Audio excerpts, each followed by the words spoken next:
Hello, my name is Muhammad Rafik Muzakir and my check number is 320109220045. Today I will be explaining the process I went through it writing my ISA for section A, tax 1, which discuss the role of technology by improving the quality of education in Malaysia.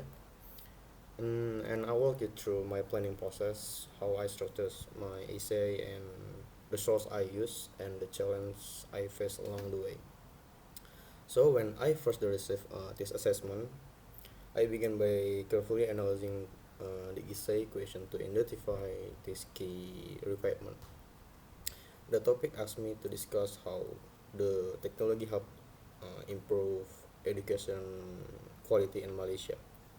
So I know I need to focus specifically on Malaysia context and educational improvements. My planning start with brainstorming and identify relevant keywords for my research. The main keywords I used were technology in education in Malaysia, digital learning, technology impact, digital divide, and my digital education. And also, I use more specific terms like the remote platform, jendela, digital literacy to find targeted information. I create a simple mind map to organize my initial ideas into four main themes: access to education, teaching quality, equity, and inclusion, and digital literacy.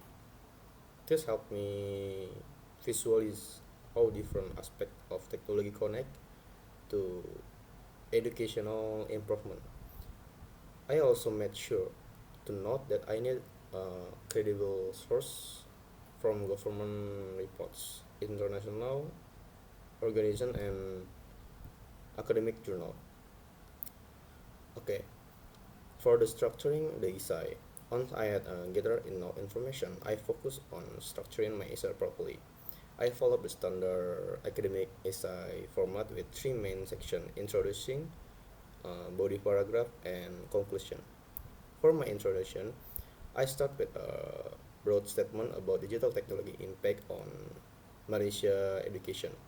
Then narrow it down to explain why technology is important for national development.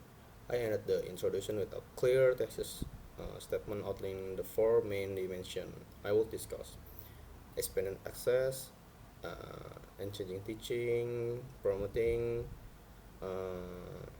equity, and supporting digital literacy. Okay, the body of my essay contains six main paragraphs. Each paragraph focuses on one specific aspect. The first paragraph discuss how technology expand access to educational in rural area. The second the second examines improvements in teaching quality and pedagogy. The third address inclusive and equitable education. The fourth discuss digital literacy and workforce readiness. The fifth cover teacher professional development, and the sixth addresses data informed decision making. I made sure each paragraph starts with a clear topic sentence, followed by explanation, evidence from source, and brief connection to the main argument. I also include a paragraph acknowledging assessing challenge, which show critical thinking and balanced analysis. Finally, my conclusion, summaries, and main points without introducing new information, and I reinforce how technology contributes to Malaysia education goals and national development. Now, I explain the origin of at least three sources I use in my essay. First, I used the UNESCO report titled Technology and Education, a Case Study of Malaysia, published in 2022. I found this through the UNESCO Digital Library website at unesdoc.unesco.org. This is an international organization official publication, making it highly credible and authoritative source.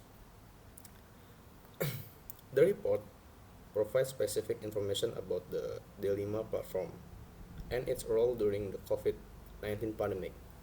Second, I used a journal article from the International Journal of Information and Knowledge Management, written by Ahmad, Ismail, and Rahim in 2024. I accessed this through the journal official website at egkm.utm.edu.my. This is a peer-reviewed academic journal from University Technology Mara, which means the research has been evaluated by experts in the field.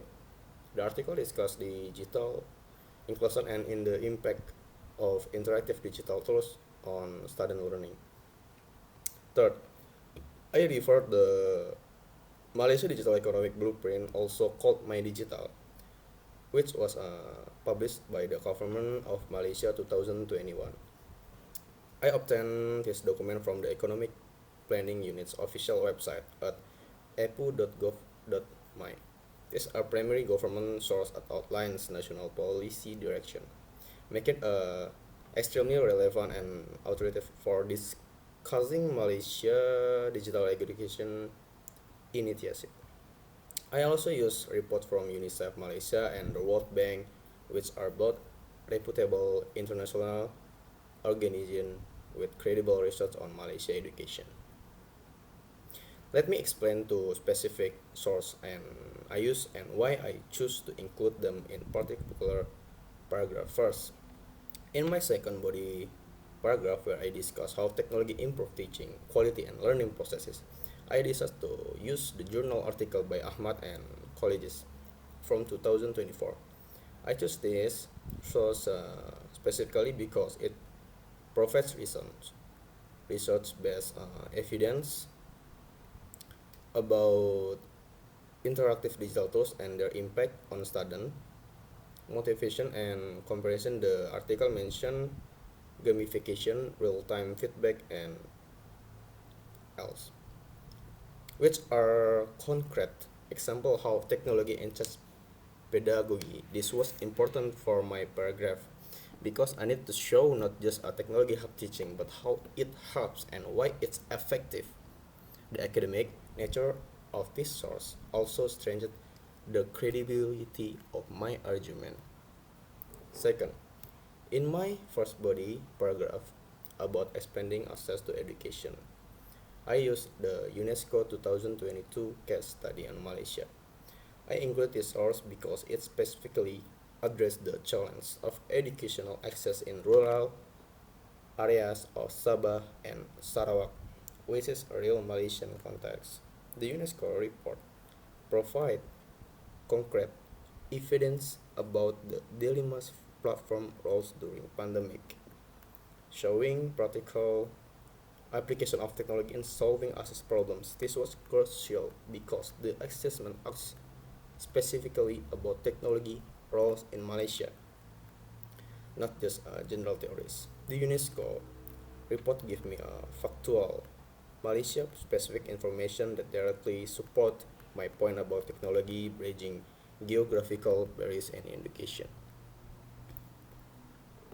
The most challenging aspect of completing the assessment was balancing depth of research with maintaining my own voice and analysis with so much information available from various sources. It was tempting to just summarize what the source says. However, I hate to constantly remind myself to paraphrase properly, synthesize information from multiple sources, and add my own analytical commentary to connect the evidence to my main argument. Another significant challenge was ensuring I cite source code using APA format. I had to double check the formatting for in the text citation and the reference list multiple times, especially for online source where I needed to include retrieval dates and proper URLs. Making sure every claim was properly supported without oversetting or undersetting required careful attention. Finally, Maintaining the required words count while keeping the essay focus on coherence was challenging. I wanted to include many relevant points, but had to prioritize the most important arguments and evidence to stay with academic writing standard of clarity and conciseness. Okay, in conclusion, writing the essay taught me the importance of systematic planning, critical source evaluation, proper academic structure, and ethical citation practice. The process required the significant effort in research organization, writing, but helped me develop a stronger academic writing skills. And thank you for watching, and I hope this experience clearly demonstrates and through the process and effort that went into creating my essay. Thank you.